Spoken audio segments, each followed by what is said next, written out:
What's up, people? I'm Shaggy, the Opinionated Hippie, continuing my deep dive into Neil Young's catalog. And today I'm going to discuss the final disc that, at least for now, eventually I'll pick up the ones I didn't, from the Archives 2 box set. This is Odeon Budokan.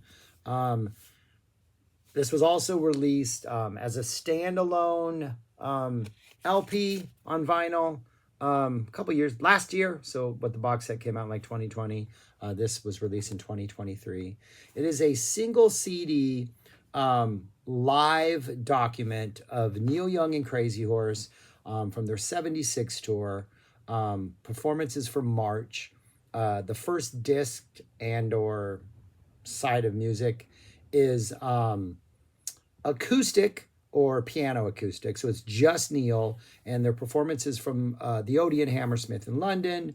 And then the second disc are electric performances with Crazy Horse from the Nippon Budokan Hall in Japan.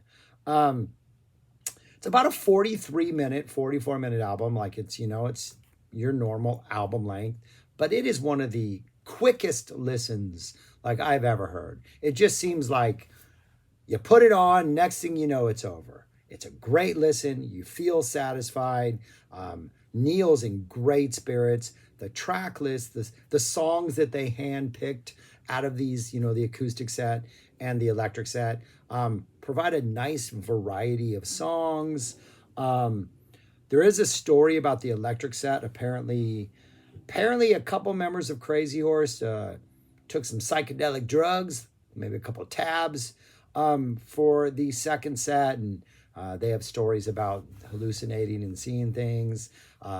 Neil at one point comments to them that, hey, we're really like psychedelic tonight, and they're like freaking out. Did somebody tell him what we did? It'd be nice to maybe have this whole show to see if the playing overall is trippier than other stuff, but what we do get is it's pretty fantastic stuff. 1976. So after this, we'll be moving on to like 77 on, and we'll get on to Archive Volume 3 and stuff like that.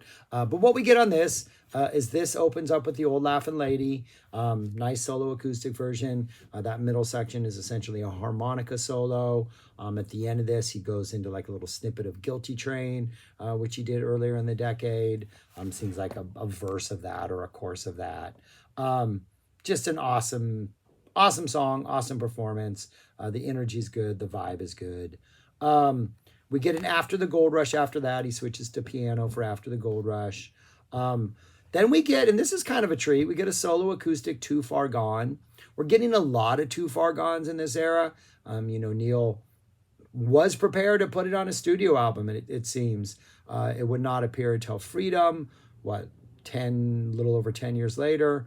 But this is just solo acoustic. The line about how we had drugs and booze, the crowd reacts quite enthusiastically to. Maybe the energy, Neil's good energy, maybe at this show and on this entire disc is the response of the audience to Neil and just the energy that they're giving him. A nice little Too Far Gone. We then get an Old Man solo acoustic guitar version.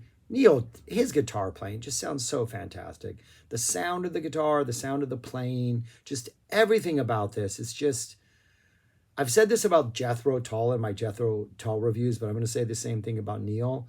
Like, I can't think of two artists who do acoustic live better than these two. The guitars always just sound perfect. The playing sounds perfect. The miking of the instruments is perfect.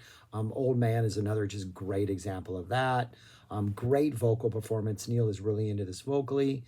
And then the last song on the acoustic side is a piano solo version of String Man. Awesome song. Would not be officially released like in the official canon until like the Unplugged release, 15 years after this or so? When was that released? Like early 90s? Am I mixing that up with the Dylan one? Those were about the same time, weren't they? But anyways, we get a nice piano version of this. Great song. Seems to be a song about loss. I've always loved the line about I guess it's the soldier who comes home and he has nothing left to fight for because the hippies took it all away. I don't know why I like that line. But I do. Maybe it's the hippie part of it. all the hippies sing together. But yeah, 5 songs of piano and acoustic Neil. They're really good. They're really intimate. The performances are fantastic. The audience has some good energy. It's a really quick, breezy. I mean, it clocks in at like 22, 23 minutes, but it's just like an effortless little listen. Then we get the other side. We get the second half of the CD. We get the second piece of vinyl. This is the electric stuff with Crazy Horse. Opens up with a Don't Cry, No Tears. Just great live Crazy Horse in front of an audience energy. Just sounds fantastic. Great opening track. That goes into Cowgirl in the Sand. And essentially what we're getting here in Cowgirl is we're getting like verse, chorus, a really nice long epic solo, verse, chorus. Whole thing is less than 5 minutes, which seems, like we're getting robbed. But the way he just makes that middle section a pretty nice, healthy solo, it's like, all right, we'd all prefer a 10-minute version of this with more guitar playing, or at least I would. But I'm okay with this. This is good. It's a solid performance. The guitar energy is absolutely fantastic. Neil is just spot on, spot on, spot on. Very squiggly and squirmy and to just that, that Neil making noise and just making squiggly little electric lines with his 6 strings. Yeah, just fantastic, fantastic solo. We do get a little like sort of bass-led breakdown before we go into the closing verse. That's kind of nice. But at 5 minutes, it really just feels like this really short, intensive, like burst of energy. It opens up with Neil kind of like teasing just like a little bit of solo guitar playing, like it's not very long, but then he's like just making noise, and all of a sudden he's like, near, near, near, near, near, and the whole band just falls into him, and we're just off. It's just, am I singing like a hurricane? I am singing like a hurricane. Yeah. No, he's like fooling around, and they go into Cowgirl in the Sand, whatever that melody is. I'm mixing up like a hurricane with Cowgirl in the Sand. But they drop into that little awesome full band drop groove. Not like a hurricane. Cowgirl in the Sand, singing the wrong song. But it's nice, that little tease in the beginning before the whole band drops in. We get a really nice Cowgirl in the Sand. Next, and this is one of the things that why I really like this set, is we get a lot of love, which wouldn't drop until Comes a Time, a year and a half later or so, 2 years later. Starts off with Neil like la la la la, like singing those la la la's. The band kind of comes in, and it's interesting because I always thought that the version on Comes a Time, that first part when he's singing the la la la's and the band comes in, almost felt like they could have tightened it up. Like they could have gone back into the studio, and it just feels a little, I don't know if sloppy is the word, but it feels a little loose, a little too free. Sounds exactly the same way in this live version, and it works perfectly, especially after Cowgirl in the Sand. There's a real lightness to this song that I think works really, really well. I knew this song from the Nicolette Larson version on the radio. I think that was a pretty big hit, if I'm not mistaken. Yeah, it was like a top 10 song. I knew that song long before I had heard the Neil song. One of my parents might have had this album. My mom might have. She was a big Linda Ronstadt fan, and I think a little bit of crossover with Nicolette. But yeah, it's great to hear Neil sing this. I love this song. I think it's like other artists who like every once in a while they'll drop just a perfect pop AM radio gem, and you realize, oh, they could have been living on AM radio there. Like after Heart of Gold, he could have been on AM radio the whole time. He's back in the middle of the road with Lot of Love. Like he's completely left the ditch. But in this show, it's interesting because we're still, Zuma had come out. We're still looking forward towards like, Long May You Run, American Stars and Bars, which I think is a very purging of what he's going through type album. So to hear this in this era, it works great on Comes a Time, because to me, Comes a Time is like, I've turned over a new leaf and I'm moving on type album. But to hear it this early in like 76, I don't know, absolutely fantastic. Then we get Drive Back, which I think just the live energy of this makes it work better than the studio version. Just that riff is really awesome. like some screaming guitars in the background. I think it's like Poncho on the guitar doing some just rhythm screaming work that absolutely sounds fantastic. Really good energy for this. And then the closing song is a Cortez the Killer. Seems to be a little more aggressive in his playing than on the studio version. Like he's really just he's enjoying himself. He's playing guitar.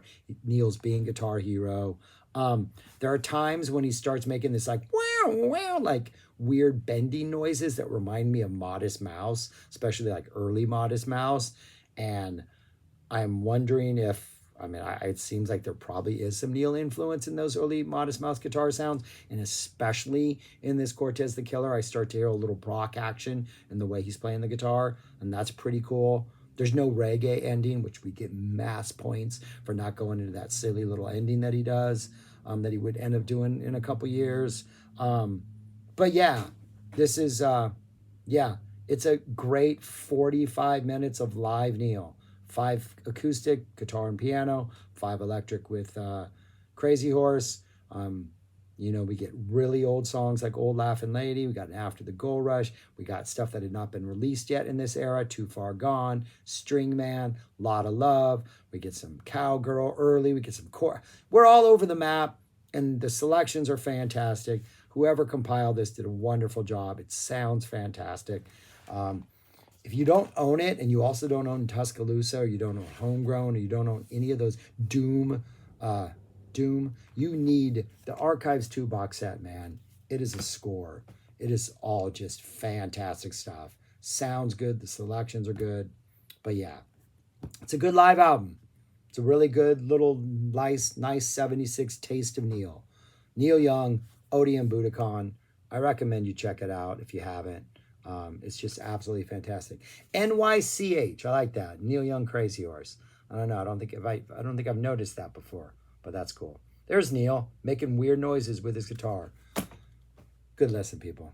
Check it out. If you've checked it out, let me know your thoughts on this, all that kind of stuff, anything I messed up on, and go listen to music. Subscribe, like, share, comment. Peace. Talk to you later.